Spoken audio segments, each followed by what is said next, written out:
Bom dia, galera.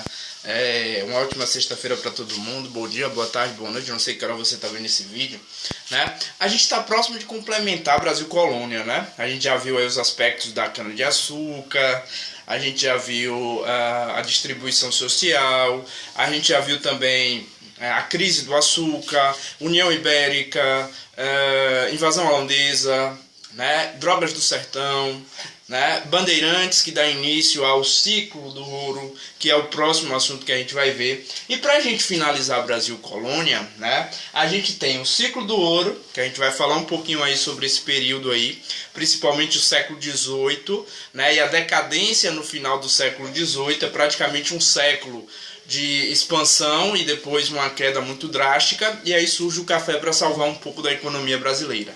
Mas perceba que nesse momento, né, e depois, posteriormente, a gente vai ver na próxima aula, no próximo vídeo, né, a gente vai ver um pouquinho sobre as revoltas coloniais, né, as revoltas que a gente chama de revoltas nativistas, e duas revoltas importantes que são revoltas separatistas, né, que são as revoltas com cunhos iluministas, né, que é a Conjuração Mineira e a Conjuração Baiana. A Conjuração Mineira tem relação com esse período aqui, o período da mineração, certo? A gente vai ver que algumas revoltas coloniais, elas são ligadas ao ciclo do ouro, né? A questão da derrama, que a gente vai ver mais à frente, beleza? Mas agora a gente vai ver aí, ó, esse período colonial, como coloca ali, período colonial 1530 a 1822, né? Na verdade, o Brasil deixa de ser colônia em 1816, quando se torna reinado, né, de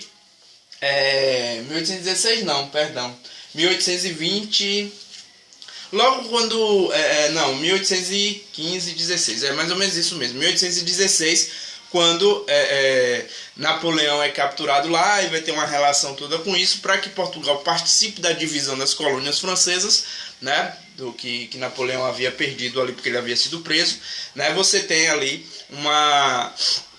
o Brasil se tornando reinado de Portugal e Algarves, né, em 1816. Então, colônia mesmo, a gente é de 1535 a 1816. A partir de 1816, reinado, e depois em 1822 o Brasil independente, né? Mas vamos lá, o ciclo do ouro. O ciclo do ouro, gente, ele vai durar basicamente do finalzinho do século XVII, bem no finalzinho mesmo, mas a grande maioria dos livros colocam século XVIII, né? Por que século XVIII? Porque basicamente a expansão do ouro é durante todo o século XVIII.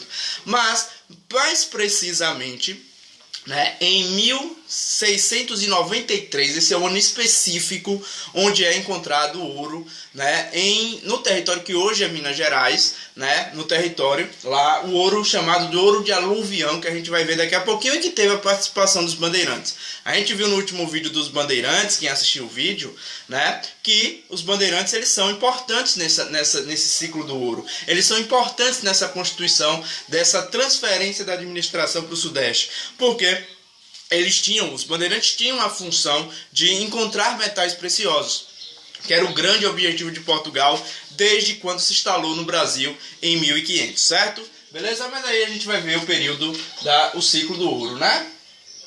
Quando a gente fala ouro, também tem a questão dos metais preciosos. Não é apenas ouro, mas a gente conhece mais comumente como ciclo do ouro. Outra coisa importante da gente salientar, gente, que quando a gente fala ciclo do ouro, quando a gente fala em ciclo, é algo que tem começo, meio e fim. Para o ouro isso se encaixa. O ouro realmente teve meio, começo e fim, né?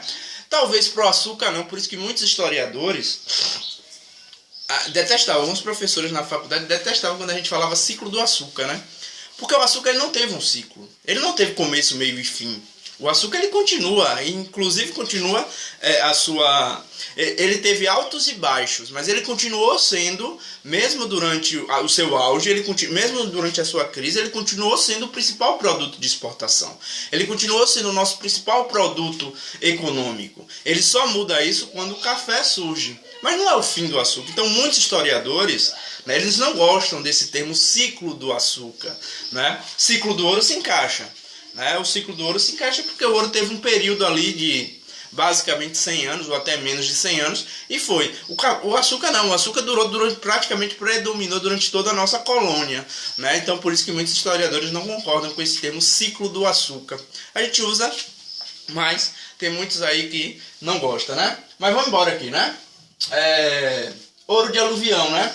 É aquele ouro, gente, que é encontrado no rio, né? Você peneira e acaba achando essas pedrinhas, né? É o chamado ouro de aluvião. Inclusive, a cidade de Ouro Preto é justamente porque concentrava muita produção do ouro de aluvião, e esse ouro, muitas vezes ele vinha com barro em cima e você tinha que limpar para ver que realmente era ouro. Então, por isso, o termo Ouro Preto, né? Muitas cidades, nem em Minas Gerais, tem o nome e influência desse período, Diamantina, Ouro Preto, o próprio estado, né, que se chama Minas Gerais, né? Então você tem muita influência desse período aí no sudeste brasileiro, né? Outra coisa importante do ciclo do ouro que a gente precisa falar é o crescimento demográfico, né, gente? Percebe essa imagenzinha aqui? Eu vou mandar para vocês o slide e o resumo, certo? No slide, vocês estão vendo aqui, ó, em 1700, logo quando começa ali o ciclo do ouro, né, 1693, basicamente aqui, você tinha 350 mil habitantes, né? Aí em 1750 você já tinha 1.500.000, né, já tinha praticamente mais do que, se você colocar nas contas aqui, mais do que triplicou, né? Certo? Praticamente quadruplica. Na verdade quadruplica, né? E em 1800, quando o ouro começa a decair, o Brasil tinha uma população de 3.300.000, muito pouco relacionada a hoje, né? Hoje a gente tem estimativa de que o censo desse ano dê 210 milhões, 212 milhões de habitantes, né? Mas você tem aqui, ó, um crescimento demográfico absurdo, né? Lembra que eu falei para vocês logo lá no início, o poder atrativo, né? Portugal precisava atrair pessoas para cá, para o Brasil. Esse poder atrativo na cana-de-açúcar ele não era tão existente, ele melhorou um pouco, né? Mais do que no período do pau-brasil, por exemplo. Mas quando se diz que aqui tem ouro, vem todo mundo para cá. Espanhóis, portugueses, todo mundo queria vir para cá. Então ocorre uma explosão demográfica, um crescimento demográfico. É o primeiro surto urbano que a gente vai ter. Professor, a gente pode considerar esse momento como um momento de uma urbanização? Não, né? O processo de urbanização é quando você tem mais população na zona urbana do que na zona rural. Mesmo com essa explosão demográfica, a grande maioria da nossa população estava na zona rural, né? Era essencialmente rural. Então não é um processo de urbanização, mas é um surto urbano naquele momento. É aí que vão surgir cidades como Vila Rica, que foi muito importante, né? Mas você tem aqui, ó, uma explosão demográfica, né? Atraiu muita gente para a colônia, fazendo a população aumentar quase 10 vezes em apenas um século, né? Isso que é interessante da gente dizer. Você aumentar a população em 10 vezes em 100 anos é muita coisa, né? Então você tem hoje aí 10 vezes a população lá do início, né, dessa questão. Houve interiorização da população no Sudeste, Centro-Oeste, ultrapassando-se os limites de Tordesilhas. É uma coisa que a gente falou sobre que a gente também vai citar quando a gente for ver a Guerra dos Mascates, né? A gente vai ver um pouquinho sobre isso. Dos Emboabas. Mascates é lá no Nordeste, né? Quando a gente for ver o conflito dos Emboabas, a gente vai ver que essa interiorização ela aumenta mais ainda, porque os bandeirantes os bandeirantes paulistas que são expulsos dessa região com o conflito, eles vão adentrar o interior do Brasil e vai estender essa linha de Tordesilhas. Tanto que depois tem que ser feito um novo tratado para realinhar, e o Brasil ganha o contexto territorial que tem hoje, né? Finalizando lá em 1703 com a compra do Acre, em 1703 através do Tratado de Petrópolis. Beleza? Mas o que é que a gente tem aí de importante? O crescimento demográfico, né? Isso vai ser muito importante, ó. A gente vai ver essa questão aqui, ó. Por quê? Porque depois da Guerra dos Emboabas, os paulistas vão adentrar ali e vão encontrar ouro em Mato Grosso e Goiás, né, nas regiões que hoje é Mato Grosso do Sul e Goiás, certo? Mas isso a gente vai ver mais quando a gente for ver lá a Guerra dos Emboabas, ok? Passando aqui, gente, ó, a gente tem aí, ó, o surgimento de uma elite, né? Na verdade, você tem o surgimento de uma elite mineira. Professor, então existia a mobilidade social aí? Nem tanto. Podemos dizer que vai existir uma pequena mobilidade social.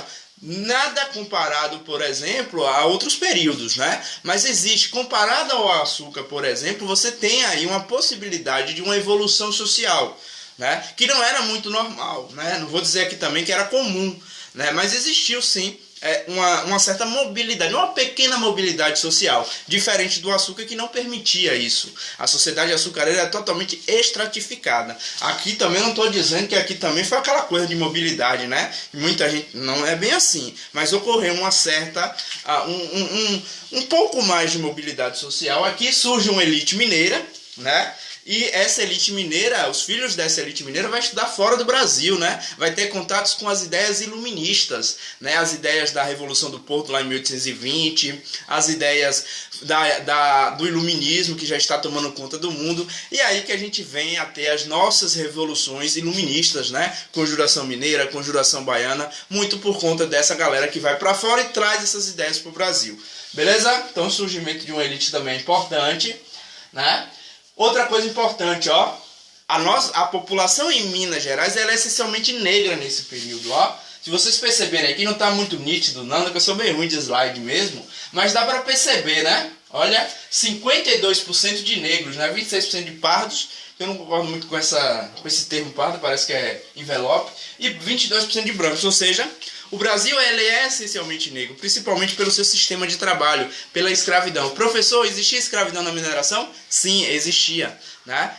O trabalho é essencialmente negro. Agora você muda o deslocamento dos escravos, né? Se você antes buscava escravos lá na África Ocidental, ali em Moçambique, Angola, para fazer produção de açúcar, porque eles tinham esse conhecimento, agora você altera isso.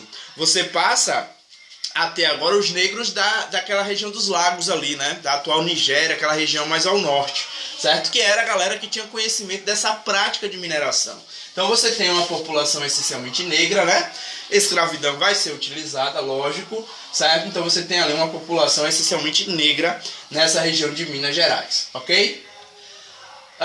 Outra coisa importante, né? Quando você encontra metais preciosos em Minas Gerais, no Sudeste, você tem a transferência da capital, a transferência da administração do Nordeste para o Sudeste. Gente, lembrem que a administração do Brasil ele começa em 1549, ó, com a fundação da cidade de Salvador. Salvador é a nossa primeira capital do Brasil, né? E em 1763, olha o período, século XVIII, auge da mineração no Brasil. O auge da mineração no Brasil é de 1750 até 1780, são aí praticamente 30 anos de auge. Então você está vivendo em 1773 o auge da mineração no Brasil. Então você transfere a administração do Nordeste para o Sudeste. Por quê?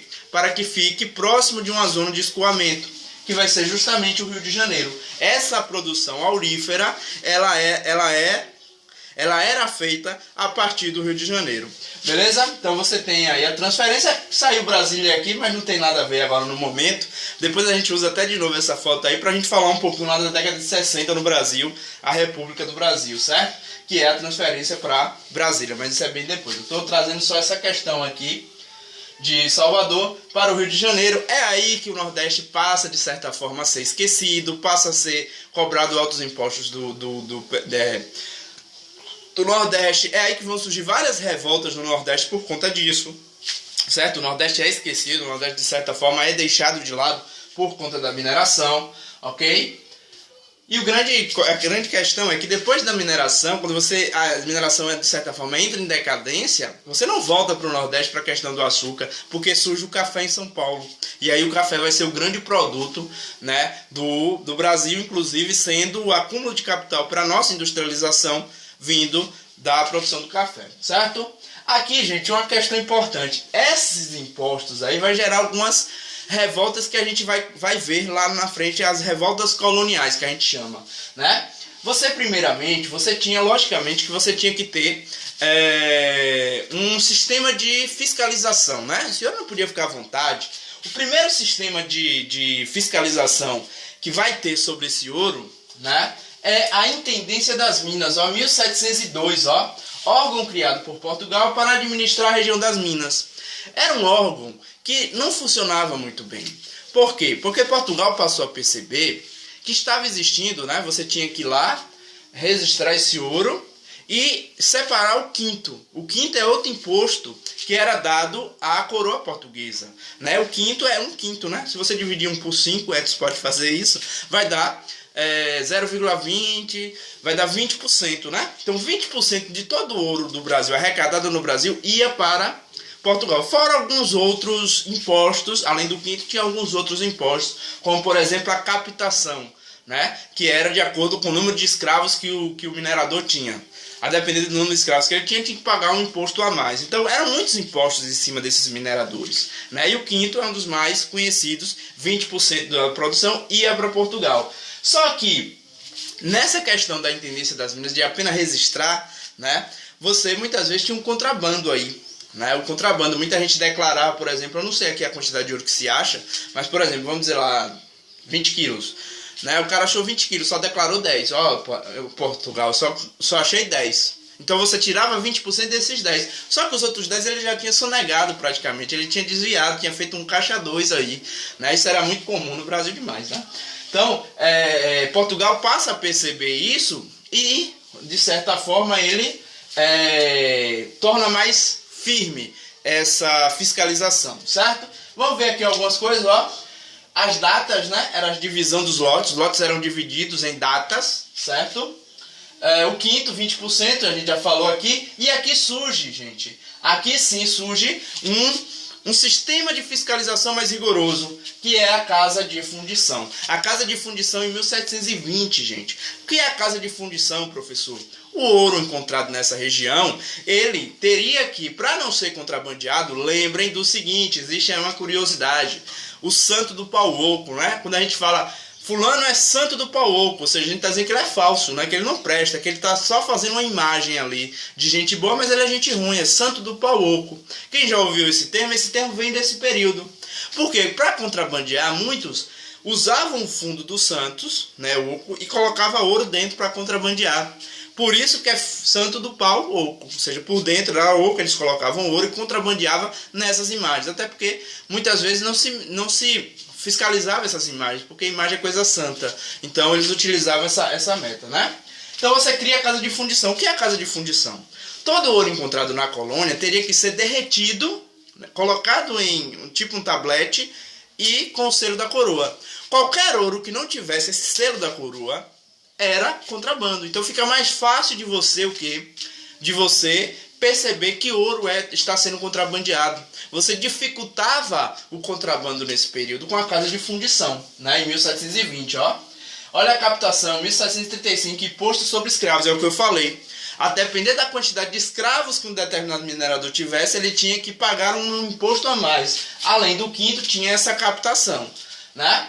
Olha aqui, ó, 100 arrobas anuais, 1.500 quilos por ano. Outra coisa importante, ó, eles tinham que pagar a coroa essa quantidade por ano, ó. Se não chegasse a essa quantidade anual, se não conseguisse chegar a essa quantidade anual, a casa desses mineradores eram invadidas e tomavam-se tudo que tinha de valor, né? Então, ó, que era chamado de derrama. A derrama é justamente isso. A derrama é ali um pouquinho mais pra frente, né? Lá já no meados do século, lá, já no finalzinho, quando já ali em 1770, quando o ouro já está entrando em decadência, quando as minas já não estão mais dando a mesma questão, né? Não estão conseguindo explorar mais a mesma coisa. Então, quando eles não conseguiram completar esses 1.500 quilos ao ano, a derrama era posta em prática, ó, cobrança de impostos atrasados, ou seja, invasão da casa do senhor, do minerador, para tomar tudo que ele tinha de valor, né? Isso vai gerar, inclusive, gente, é um dos grandes motivos da conjuração mineira. Um dos grandes estopins para a conjuração mineira é a derrama, certo? Tranquilo? Então esses são os impostos colocados aí, né? Logicamente, e isso vai gerar muitos conflitos, né? Que a gente vai ver mais à frente. Deixa eu ver se tem mais alguma coisa aqui, não, né? A gente vai ver mais à frente esses conflitos quando a gente for ver, próxima sexta, eu trago isso para vocês, as revoltas coloniais. E aí fala um pouquinho de conjuração mineira e conjuração baiana. Prestem, assistam muito o próximo vídeo, porque o vídeo da conjuração mineira e baiana, porque o Enem adora esses dois conflitos e adora fazer comparativo entre os dois. Até porque foram muito próximos, cronologicamente foram muito próximos, foi 10 anos de diferença, certo? 10 anos para a história não é nada, ok? Então, beijos e abraços, gente. Bom final de semana e estudem, né? Bons estudos. Estarei aqui à disposição.